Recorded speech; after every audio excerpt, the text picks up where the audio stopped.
Okay then guys, what's going on? Cloud Plays here and welcome back to another video here on the channel. Today we're taking a look at Skull and Bones. Now Ubisoft actually posted up inside of their Ubisoft Forward some more information with regards to Skull and Bones. One of which a game that I was actually really looking forward to, but now I am completely unsure. So we've got a trailer here which is about a minute long. We're going to take a look into that and then we're going to show you guys an absolute shed ton of information that they gave us throughout the prelude. It's kind of interesting. The trailer is a little bit skeptical though, so take a look into it. There's no gameplay in this one, so if you want to skip, then I'll leave a timestamp down below. You guys can just jump straight into the action.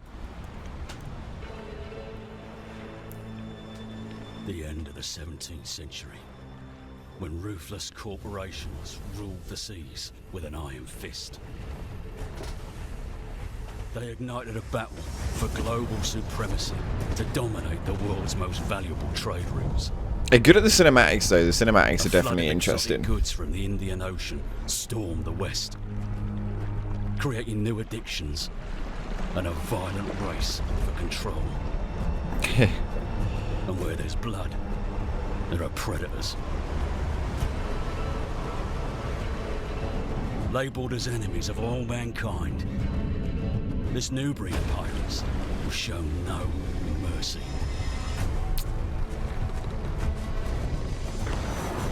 Sailing through dangerous waters, they created secret trading networks and built their pirate empires.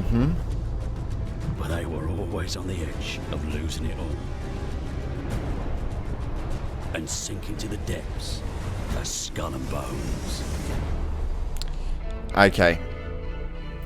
So that right there was the trailer that they actually showed us, and it looked very interesting indeed. They do go through a load of waffle inside of this, where they talk about a load of the details inside of Skull and Bones, none of which is really relevant nor interesting at all. I was a little bit disappointed. But when we do look into some of the stuff that they go into here, graphically, this is awful.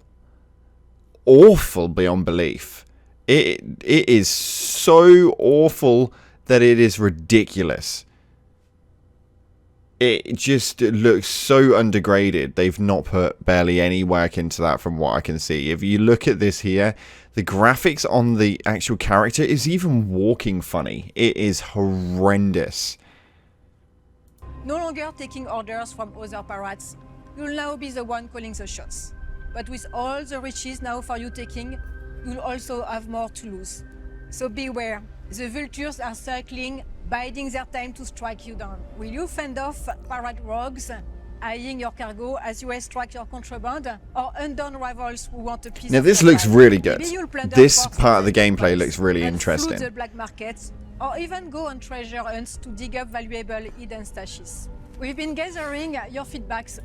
And it does state about going into islands, checking for hidden stashes, so on and so forth, but we've actually not really seen any real solid gameplay with regards to like first person or third person maneuvers. And we've seen a lot on the ships, and again in this you're going to see a lot more, but they make out like you are going to be a pirate on all levels of the spectrum, and that you're going to be able to free roam around, take a look into different islands and go and loot places, and it just doesn't seem to look like that. As she goes into a bit of information with the Insider program, and if you guys want to check that out, I'll leave a link down in the description. You guys can go and see if you can get approved for the Insider program. But she goes on with a load of more information here with regards to the boats, the way the game plays, and so on and so forth. So we're going to take a look at that. Grows, so will our game. As in the pirate tales of old, you will always find a ship at the center of the story. One so terrifying that most will flee on sight. That is what we want for our customization. Huge customization, they say. It is where your success will be decided and how you will be recognized. In Skull and Bones, to build a unique ship that inspires fear onto your enemies, there are 3 steps. Only Step 3. 1, pick your weapons and ammo. This will make Weapons or and break ammo. your battles. Look at how From Percy ammo uncomplex that this ignores is. armor and Let's take a look at this right now. Right, okay, so this is where it becomes a bit of a complicated frustration amounts. You've obviously got 4 sides. You've got the front, the back, the left and the right. I can't remember the boating names for them. Something about starboard, but I can't remember. Anywho, when we look inside of that, we have got a full collaboration. You can't mix and match these weapons. They are all entailed. When you look at how they're actually laid out, you pick one and it just changes them all. So this is a full layout on left, right, front and back that you are not going to be able to reiterate into different movements. Now, on top of that, we also see quite a lot of like information on the left hand side, and there was a lot of useless information in there with regards to this, but this is where it became really funny for me. So if we look at this right here, this is the attachments for your boat, also known as the armor. So this is the reinforced wood armor.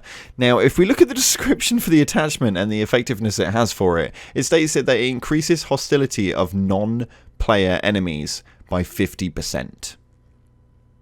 Non-player enemies by 50%. So the armor that you put on is going to mean that there is going to be more people that are not real people but just AIs are going to be more attracted to attacking you, which is no logical sense. A normal player is going to come, they are going to see you are loaded up with armor, they are going to flee to the freaking hills. So I'm extremely surprised they've kind of utilized it to that degree, but are relevant to it.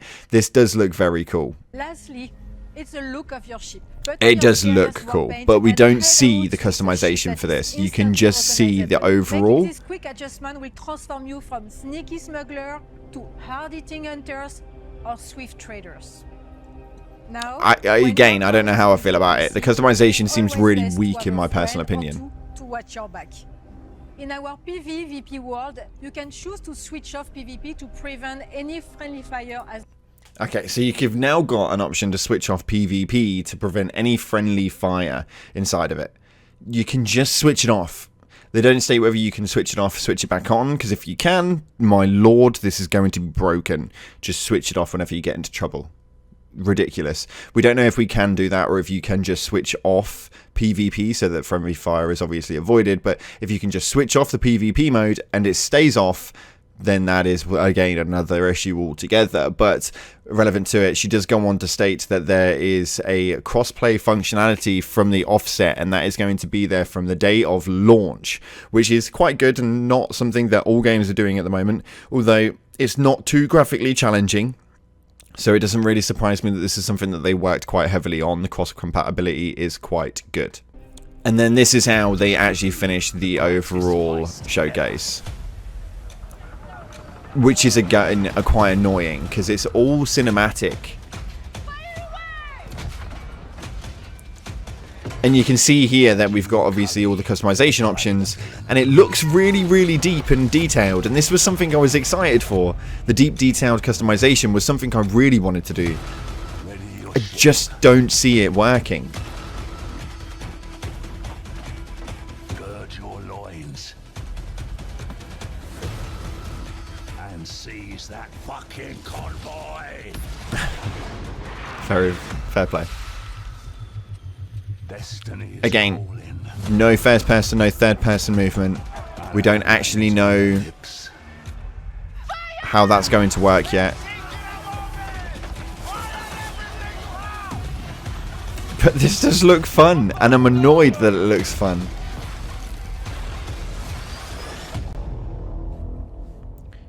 And it's coming out November 8th. Now, we're going to ignore the fact that we definitely just saw tracking missiles on that. We are 100% just going to ignore the fact that we just saw tracking missiles. But irrelevant to it, the actual information that they provided was kind of low. It was kind of weak. We know that we've got cross-compatibility, the multiplayer function, you can turn off the PvP. We've got a little bit of customization, but I really wanted more, in case you didn't tell already.